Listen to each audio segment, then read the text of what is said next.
Hello, everybody. Happy September 29th, 2020. My name is Christopher Saunders, and this is the Connecticut Sports Talent Show, where we talk all things talents in Connecticut. And on today's show, I'm pleased to have the former New Canaan product, and now he'll be going to Cornell. His name's Zachary Lapolice.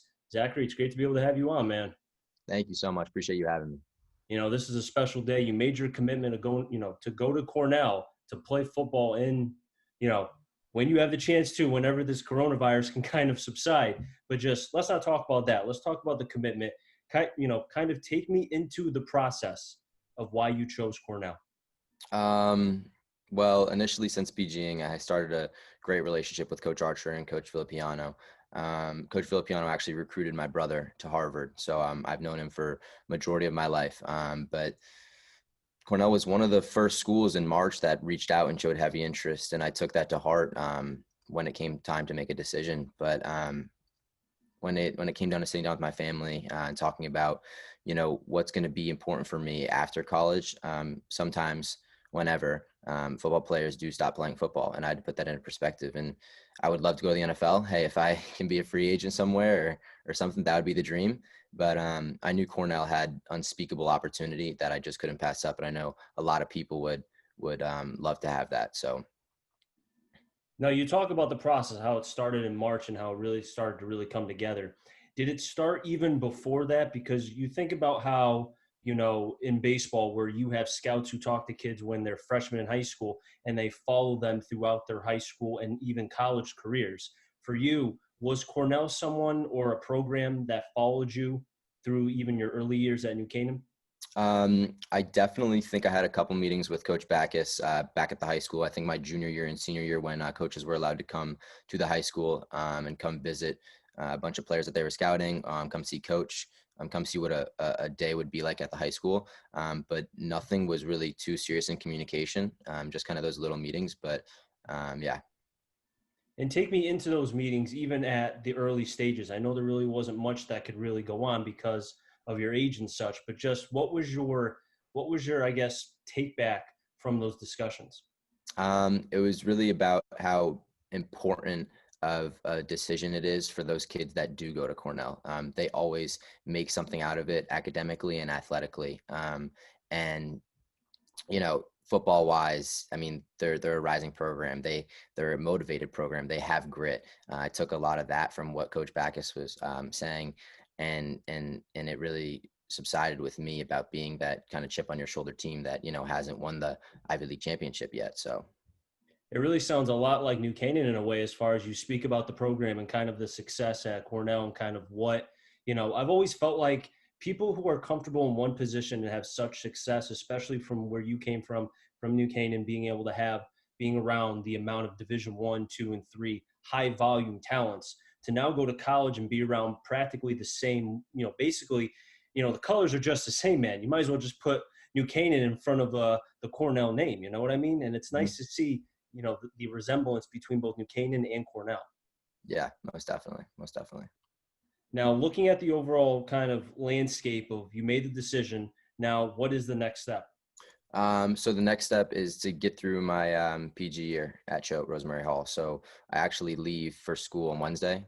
I'm going to go there. We're going to start workouts, and then school will start a week after we move in. So it's to gain, the blessing of an experience I've been able to achieve with going to Choate. Play football with what we can do. Obviously, we don't have a season, but with what we can do and what with Coach Pinato is trying to do for us, exposure-wise and team bonding-wise, I want to be able to make those connections. And it's to take away from Choate the academic rigor that I'm going to be able to succeed at Cornell. So it's to really take away from this Choate year and then get up to Cornell as quick as possible, and really start training for that. Coach Pinato is one of the better coaches in Connecticut, not just because of what he's done on the field, but I see what he does as far as off the field, how he speaks to, about his players, what he posts on social media, trying to push them and say, hey, look at this kid, look at this kid. And I'm not surprised that he's able to garner so much attention because of the success that he's had at the program. Yeah, most definitely. I mean, I can't thank him enough. As soon as I went and visited in January after my season, I knew that there was something special that he was running at Choate, and something really special about him just as a person. I mean, I can call him whenever and he'll pick up, and he always has, great things to say about his players to coaches, and that's something really, really powerful in the recruiting process is his networking and his truth that he tells coaches. That's something that is really powerful. Now, I don't know how many schools were besides Cornell that you were deciding to pick from, but is that something that you and Coach Pinato kind of talked about? Because it sounds like you really do respect what his, 2 cents, or what maybe something that if you were to ask him a question, he would give you a solid answer. Yeah, most definitely. So, my top two came down to Colgate and Cornell. With last year's recruiting process, I had some PWO offers at places. I had some scholarship offers. And then this year, I also achieved Lafayette as a full scholarship offer in Bryant. And when it came down to Colgate and Cornell offering me in the same day, I automatically knew that academically it was between those two. And I called Coach Spinato right away, and it was a really happy moment. But then it was about what's going to be the best decision for me. So we talked about that. He gave me his 2 cents and a lot of points that I took to making the decision. But yeah, I mean, he took me through it a lot, telling me that, where are you going to be? No disrespect to Brown University, they're a great program and a great school, but where you're going to be from there compared to being able to say I graduated from Cornell or Colgate. So It's great to be able to see that you really, to see a Connecticut talent being able to have such respect amongst Connecticut. It's great to see. yeah, I mean, I'm completely thankful, blessed, grateful, all of the synonyms to say. I mean, this community of Connecticut football is truly something special. I think we're overlooked, and I think there's a lot of brotherhood between the kids. Um, I mean, just playing against them in games, 7-on-7, anything. I feel like we've built a really good relationship, and I feel like everyone has their back. So between my friends, family, teammates that I played for or played with, and then the coach that I played for, I mean, it's just I'm in an unbelievable position to have the support from those people. And going back to the decision of you going to Cornell, I feel like, and correct me if I'm wrong, but I would think now there's less of a burden on you as far as the rest of the year is concerned. Now you don't have to be so worried about every day when you wake up. Do I want to go here? Do I want to go there? I can't focus on school. You still have a chance to do something with football with show. I almost feel like now it's you can breathe and now you can enjoy your post grad year. Yeah, definitely. I mean, it was not like this at all last year in September. I'll tell you that. I mean, it's definitely a huge weight off my shoulders and my family especially.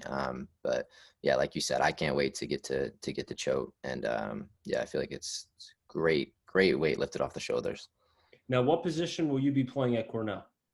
I will most likely be playing slot receiver, but wide receiver indefinitely, and then also kick returner and punt returner. Now, on your Twitter page, I saw that you have Edelman, big face, right in on the top part of the cover. So I'm assuming you're a Patriots fan. So here's the thing. I'm actually not a Patriots fan. Really? But Julian Edelman is where I model almost everything off of. That guy is someone I look up to. No, yeah, I don't follow the Patriots. I'm a Steelers fan, surprisingly. I know it's Man, hey, I'm just wow. disappointing people left and right. I know, No. I know. But yeah, I put that up there because it's constant motivation for me, and I aspire to be someone like that. And he's a great player. I mean, other than the fact that you're a Steelers fan, I won't hold you too much to that because, hey, I'm a Cowboys fan. So the last time the Steelers played the Cowboys, we beat you guys, but I think you're going to destroy us this year because our defense, I mean, I could throw for 5 touchdowns against them. Their secondary is terrible. But to go back to your point about Edelman, I like how you model your game and you want to become the next Edelman because he was a quarterback at Kansas State, if I remember right. The Yep. Patriots do what they do, which is they turn players into something. I mean, look, last week they were, their last game, they were a running team. The week before, they were a passing team.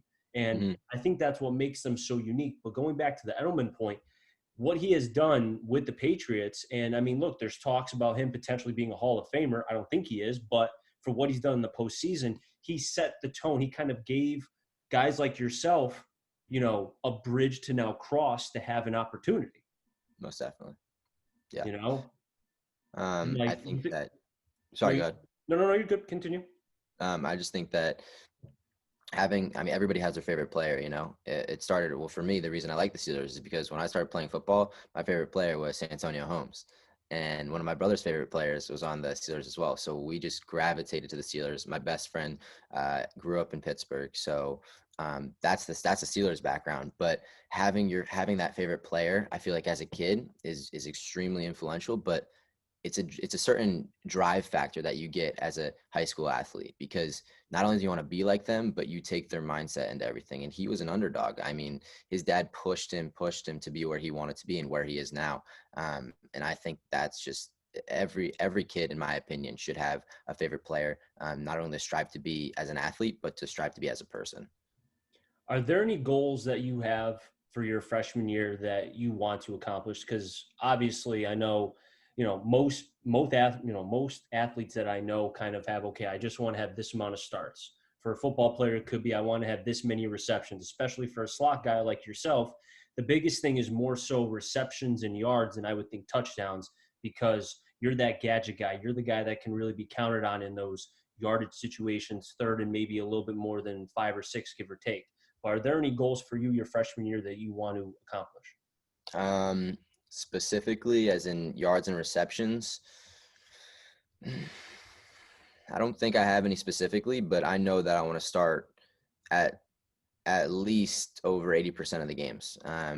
Maybe not the first two, but I want to be that guy. I want to come in. I want to grind the first day I get there. I want to let the coaches know that I can be a weapon right away. But yeah, I mean, I'd say that's the main goal, is to start right away, if I can, and also just to help my teammates. I want to be able to show DBs a look that they're going to get throughout the Ivy League, like a receiver like me. I want to be able to challenge my teammates. So. Now, how is your blocking ability? Because as we know, with everything, the way the game is changing, and I mean, look, I don't know how much college football you watch, but Mississippi State against LSU, Mike Leach and the air raid offense, the spread, throwing the ball 60 something times. I mean, the wide receivers, if they're not getting the ball, they have to block. And I guess the question for you is, do you like blocking? Most definitely. I'm a very physical person. I might not look it, but I most definitely am. You can turn on the junior senior film, but when we were a heavy screen offense my junior year, you'll see a lot of good blocks. Awesome. Hey, that's great to hear. But hey, you're just about run out of time. I wish you nothing but the best of luck for the remainder of the time you're at Choate, and also both you and also the Staples tight end, AJ Constantine, who's now at Cornell right now. It's great to see two Connecticut young men being able to go there and put Connecticut more on the map, because I feel like Connecticut gets slept on, man. There's a Mhm. lot of talent here, and Mhm. coaches who are maybe watching this either on YouTube, Twitter, or other social media outlets. Connecticut, there's talent here, and you're one of them. Appreciate it. Thank you so much. No problem. That wrap things up in the Connecticut Sports Talent Show. So until next time, stay safe. And remember, CT stands for Connecticut Talent. I'm on a journey to find them all. Have a good one, everybody, and be well.